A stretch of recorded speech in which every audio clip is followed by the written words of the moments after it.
அனைவருக்கும் வணக்கம். இன்னைக்கு நம்ம வேள்பாரியின் 20வது அத்தியாயம் பார்க்க இருக்கிறோம். வாங்க வாசிக்கலாம். அது ஆதி பழங்காலம். எந்த ஆண்டிலும் இல்லாதவாறு கோடை வெயில் உக்கிரம் கொண்டிருந்தது. எங்கும் இலை தலைகள் காய்ந்து சருகாக கிடந்தன. நிலத்தின் வெக்கை எலிவலைக்குள் கூட நாகங்களை இருக்க விடவில்லை. மனிதர்களின் பாடு அதனினும் மோசமாக இருந்தது. ஒரு கொடும் பகலில் எருக்குமலையின் தென் திசையில் காட்டு தீ பற்றியது. பற்றிய வேகத்தில் மலையின் அடிவாரம் முழுவதும் நெருப்பு பரவியது. மலையின் மேல்புறத்தில் குடியிருக்கும் நாகர்கள் பரவி வரும் நெருப்பை பகல் முழுவதும் அறியவில்லை. சூரிய வெப்பம் தாங்க முடியாத அளவுக்கு இருந்ததால் அவர்கள் பகலில் குடிலை விட்டு வெளியே வராமல் இருந்துள்ளனர். அனல் அலையலையாக மேலேறி வர அது வழக்கமான ஒன்றுதான் என்று நினைத்தனர். சூரியன் இறங்கிய பிறகே அவர்கள் வெளியேறி வந்தனர். கரும்புகை விண்ணை நோக்கி எழுந்த வண்ணம் இருந்தது. எருக்குமலையின் நாலா புறங்களில் இருந்தும் சருகுகள் பற்றி எரிய தீயின் நாவுகள் சுழன்று மேல் நோக்கி பாய்ந்து வந்தன. மலையின் எந்த திசை வழியாகவும் வெளியேற முடியாத நிலை உருவாகிவிட்டது. இருக்கும் ஒரே வழி மலையின் மேற்கு முகப்பிலே இருக்கும் கரும்பாறை மடிப்புகளும் அவற்றில் ஆங்காங்கே இருக்கும் குகைகளும் தான். நாகர்கள் எல்லோரும் குடிலை விட்டு அகன்று குகைகளில் நுழைந்தனர். உயிர் தப்பிய மகிழ்வு யாரிடமும் இல்லை. மலை முழுவதும் இருந்த நாகங்கள் நெருப்பில் அழிந்திருக்குமே, அவற்றை காப்பாற்ற முடியாமல் நாம் மட்டும் பிழைத்து என்ன ஆகப் போகிறது என்ற மனநிலைதான் எல்லோருக்கும். காட்டு தீ 6 நாட்கள் இருந்தது. காற்று வீச வீச நெருப்பின் வெக்கை நாலா புறங்களிலும் சீறி கொண்டிருந்தது. கரும்பாறைகள் பிளவுண்டன. இரவும் பகலும் நாகர்கள் அழுகையை நிறுத்தவே இல்லை. ஒரு நள்ளிரவில் முதுமகள் ஒருத்தி குகையை விட்டு சற்று தள்ளிப்போய் பாறையின் மீது அமர்ந்து நெருப்பு கோலமாக தகதகத்து கிடக்கும் காட்டை பார்த்தபடி இருந்தாள். அந்த இடத்தின் சூட்டில் யாரும் ஒரு கண்ணிமை பொழுதும் நிற்க முடியாது. அவள் எப்படி இவ்வளவு நேரம் நிற்கிறாள் என மற்றவர்களுக்கு புரியவில்லை. அவள் கண்களில் உயிரில்லை. எங்கும் தகிக்கும் கங்குகளே இருந்தன. நிலை கொண்ட மரங்கள் எவையும் இல்லை. நெருப்பு மரங்களை முறுக்கி திரிகியது. இரவில் எரிந்து சரியும் மரங்களை பார்க்கவே பயங்கரமாக இருந்தது. அங்கும் இங்குமாக மரங்கள் வெடிக்கும் ஓசை நின்ற பாடில்லை. கருநாகத்தின் சீற்றம் என வெடிப்புற்ற மரங்கள் நெருப்பை கக்கின. முதுமகள் அழும் கண்களை துடைத்தபடி பாறையை விட்டு எழுந்தாள். எழும்போது தொலைவில் தகித்து கொண்டிருக்கும் நெருப்பின் பரப்பில் ஏதோ ஒரு வேறுபாட்டை உணர்ந்தாள். அது என்னவென்று அவளுக்கு பிடிபடவில்லை. அந்த இடத்தை கூர்ந்து பார்த்து கொண்டிருந்தாள். ஒன்றும் தெரியவில்லை. எங்கும் கங்குகள் கண் விழித்திருந்தன. இந்த கொடும் இரவில் எதை பார்த்து என்ன ஆகப் போகிறது என்ற நினைப்போடு எழுந்தாள். மீண்டும் அந்த இடத்தில் ஏதோ ஒரு அசைவு தெரிந்தது. கண்களை கூர்மையாக்கி உற்று பார்த்தாள்.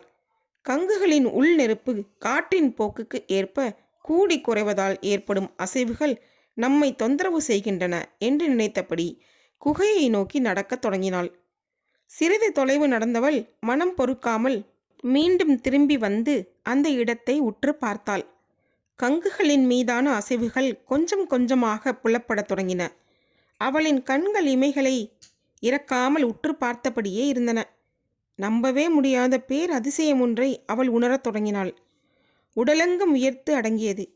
அது உண்மைதானா என்ற கேள்வியை மனம் மீண்டும் மீண்டும் எழுப்ப அசையாமல் பார்த்தாள். உண்மைதான், என் கண் கொண்டுதான் அதை பார்க்கிறேன் என்பதை அவள் நம்பத் தொடங்கினாள். நெருப்பு எரிவது அடங்கி கங்குகள் மட்டும் கனன்று கொண்டிருந்த ஓரிடத்தில் சாம்பல் படிந்த கங்குகளின் மீது ஒரு நாகம் ஊர்ந்து போவது போல் இருந்தது. உற்று பார்த்தால் அவள் கண்ணிமைக்கும் நேரத்தில் கங்குகளை கடந்து நெருப்பு அணைந்த இருள் பகுதிக்குள் நுழைந்தது அந்த நாகம். முதுமகள் குகையை நோக்கி ஓடினாள். கத்தியபடி இந்த உண்மையை சொன்னாள். இந்த கொடும் நெருப்பால் 6 நாட்கள் சூழப்பட்ட இந்த நிலையில் எல்லோரும் மனம் சிதைந்தே இருக்கிறோம். முதுமகள் அதிக சிதைவுக்கு உள்ளாகிவிட்டாள் என்று மற்றவர்கள் நினைத்தனர். அவளோ இல்லை, நெருப்பின் மீது நாகம் ஊர்ந்து செல்வதை நான் பார்த்தேன் என கத்தி முறையிட்டாள். எல்லோருக்குமான ஆசையே. மண்ணின் அதிசய உயிரினமான நாகங்கள் எப்படியாவது உயிர் பிழைக்க வேண்டும் என்பதுதானே. குலத்தின் முதுமகளுக்கு அது இருக்காதா என்று ஒருவருக்கொருவர் ஆறுதல் சொல்லினர். முதுமகள் ஆறாத சினம் கொண்டாள். மறுநாள் இரவு எல்லோரையும் அவள் அமர்ந்திருந்த பாறைக்கு அழைத்து வந்தாள். தாங்க முடியாத வெக்கைக்கு நடுவே இரவு முழுவதும் அவர்கள் பார்த்து கொண்டிருந்தனர். நேற்று போல் கங்குகள் பெரும் அனலோடு இல்லை, சற்றே குறைந்திருந்தது. ஆனாலும் உள்நெருப்பு இரவானதும் கண்கள் விழித்து தகித்தது. ஊரே உட்கார்ந்து பார்த்து கொண்டிருந்தது. கரும்புகை விடாது வந்து முகத்தில் அரைந்தது.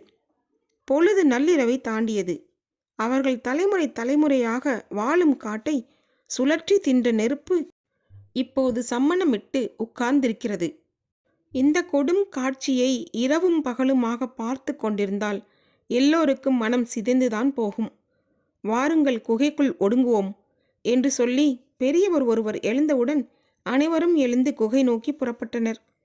முதுமகளுக்கு என்ன சொல்வது என தெரியவில்லை. இனி இவர்களை நிறுத்த முடியாது என்பது மட்டும் தெளிவாக புரிந்தது. அவளும் உடன் நடக்கத் தொடங்கினாள்.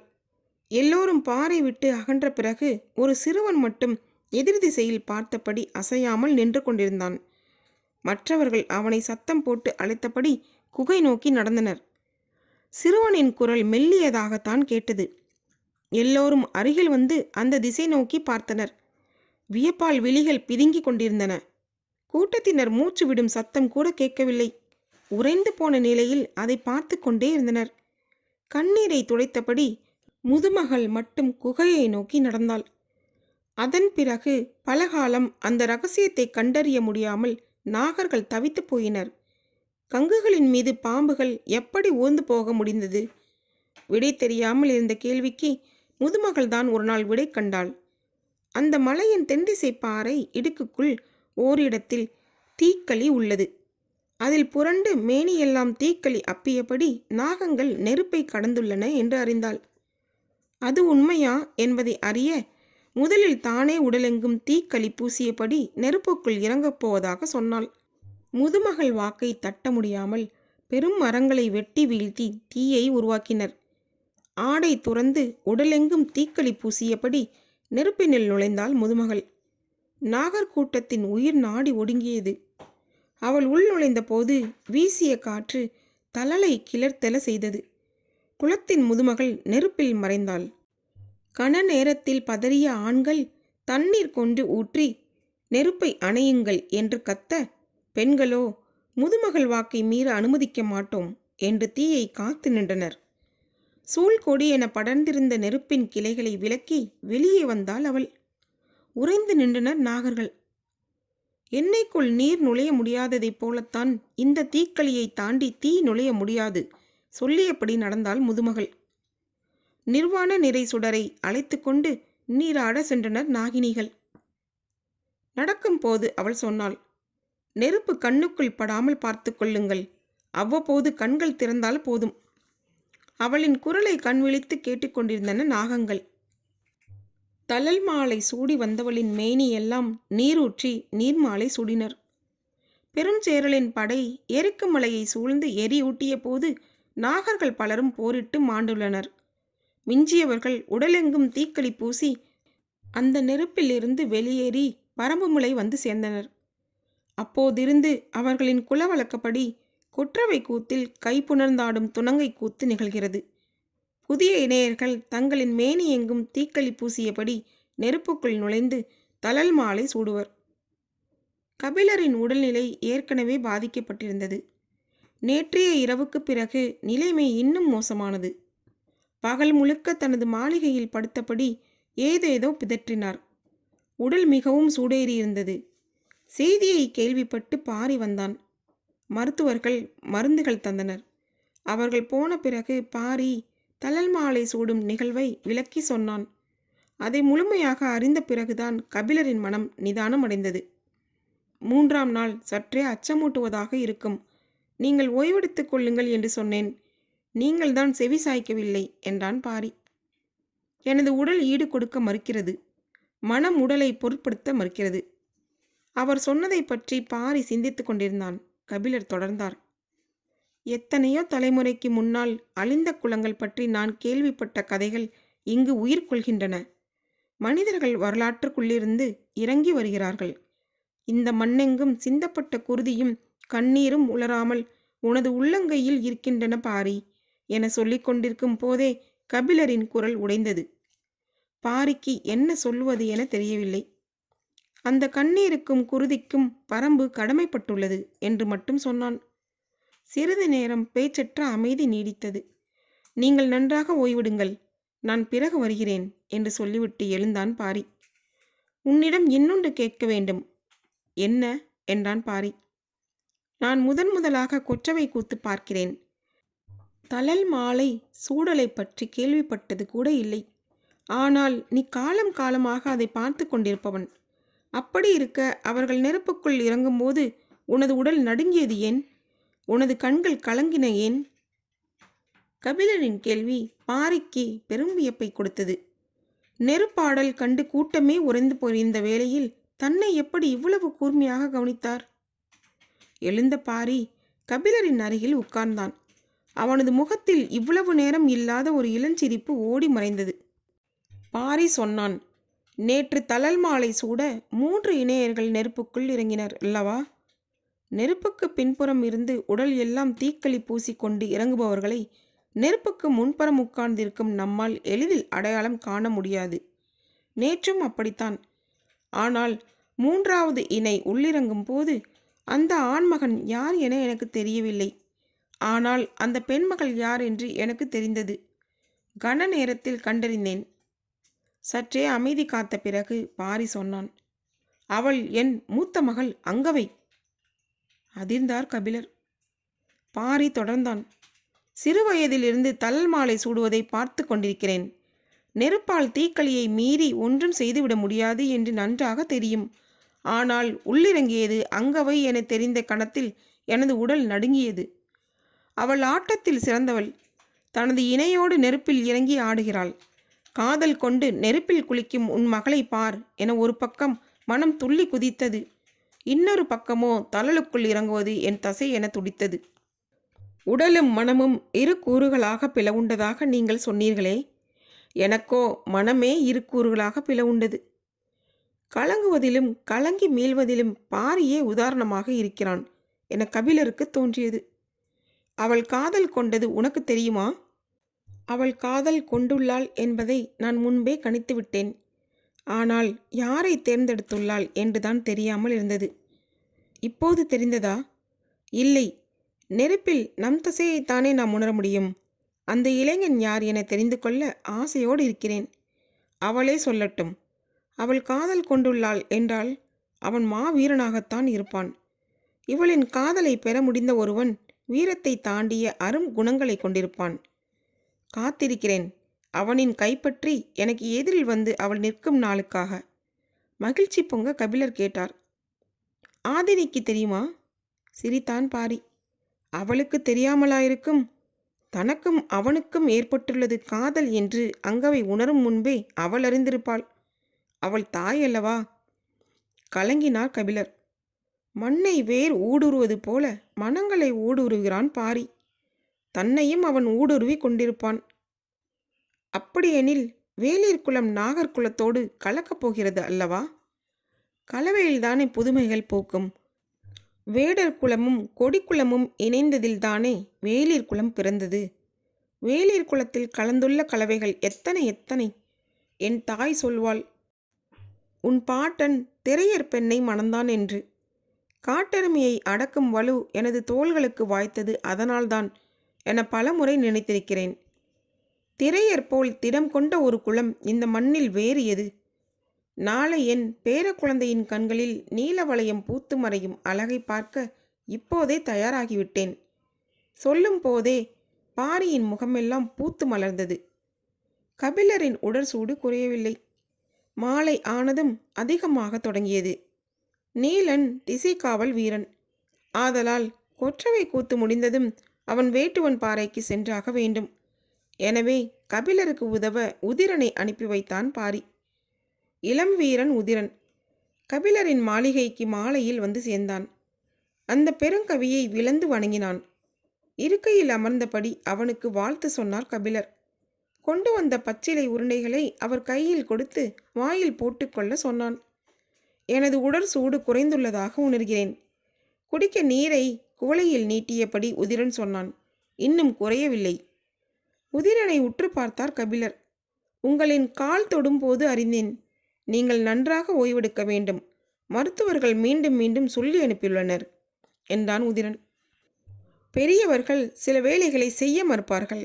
அதற்கான காரணங்கள் அவர்களிடம் இருக்கும். அதுதான் சரி என உறுதியாக நம்புவார்கள். அதை மீறி அவர்களை செய்ய வைக்க சிறந்த வழி வயதில் மிக சிறியவர்களிடம் அந்த பொறுப்பை ஒப்படைப்பதுதான். இறங்கி வந்து அவர்களால் வாதாட முடியாது. அவர்களை கொண்டே அவர்களின் தரப்பை வீழ்த்தும் முயற்சி. பாரி அதையே செய்தான். உதிரன் ஒரு பெருங்கவியை குழந்தை வடிவில் கண்டு கொண்டிருந்தான். அவர் இரவானதும் கொற்றவை கூத்து பார்க்க அழைத்து போ என்று நச்சரிக்க தொடங்கினார். அவனோ அவரை மாளிகையின் மேலே அழைத்து சென்றான். காற்றில் மிதந்து வரும் இசையை வைத்தே அன்றைய கூத்து யாருடையது என்று அவருக்கு சொல்லத் தொடங்கினான். 4ஆம் நாள் கூத்துக்கான சல்லென்ற ஓசையுடைய சல்லிகையின் ஓசை கேட்டது.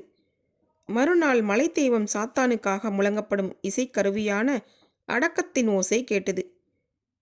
6ஆம் நாள் பலாமரத்தினால் செய்யப்பட்டு கரடி கத்துவது போல் ஓசை எழுப்பக்கூடிய கரடிகையின் ஓசை கேட்டது.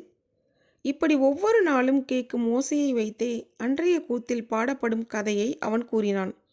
8ஆம் நாள் இசையின் சத்தமே இல்லாமல் விட்டு விட்டு மனிதர்கள் கத்தும் ஓசை மட்டும் கேட்டது. இது கூவல் குடி என்றான். ஒலி குறியீடுகளை உருவாக்கி காட்டை தங்களின் குரல் வளையால் பின்னி தொடர்புகளை உருவாக்கும் வித்தை தெரிந்தவர்கள் என்றான். மறுநாள் கொம்பன்குடியை பற்றி கூறினான். இடையில் சற்றே உடல்நலம் சரியான கபிலர் கொம்பன்குடியின் கதையை கேட்ட நாள் அன்று முற்றிலும் தூக்கம் தொலைத்தார். கதைகள் பல நேரம் குருதியை உறைய வைக்கக்கூடியவனாக அமைந்து விடுகின்றன. கதை சொல்லும் போது பெருகக்கூடியது, நினைக்கும் போது திரளக்கூடியது, மறக்க எண்ணும் போது நம்மை கண்டு சிரிக்கக்கூடியது. வடிவமற்ற ஒன்றின் அதீத ஆற்றலை கதைகளிடம்தான் மனிதன் உணர்கிறான். மறுநாள் கடும் மழை இறங்கியது. கார்காலத்தின் தொடக்க நாட்கள். காட்டின் குணம் மாறத் தொடங்கியது. இரவில் மலையின் ஒலியே எங்கும் கேட்டது. இசைக்கருவிகளின் ஓசை எதுவும் கேட்கவில்லை. முதல் 2 நாட்கள் இரவில் விட்டுவிட்டு பெய்த மழை அதன் பிறகு முழு இரவும் கொட்டி தீர்த்தது. மீதமிருக்கும் நாட்களின் கதைகளை சொல்லும்படி கபிலர் கேட்டுக்கொண்டே இருந்தார்.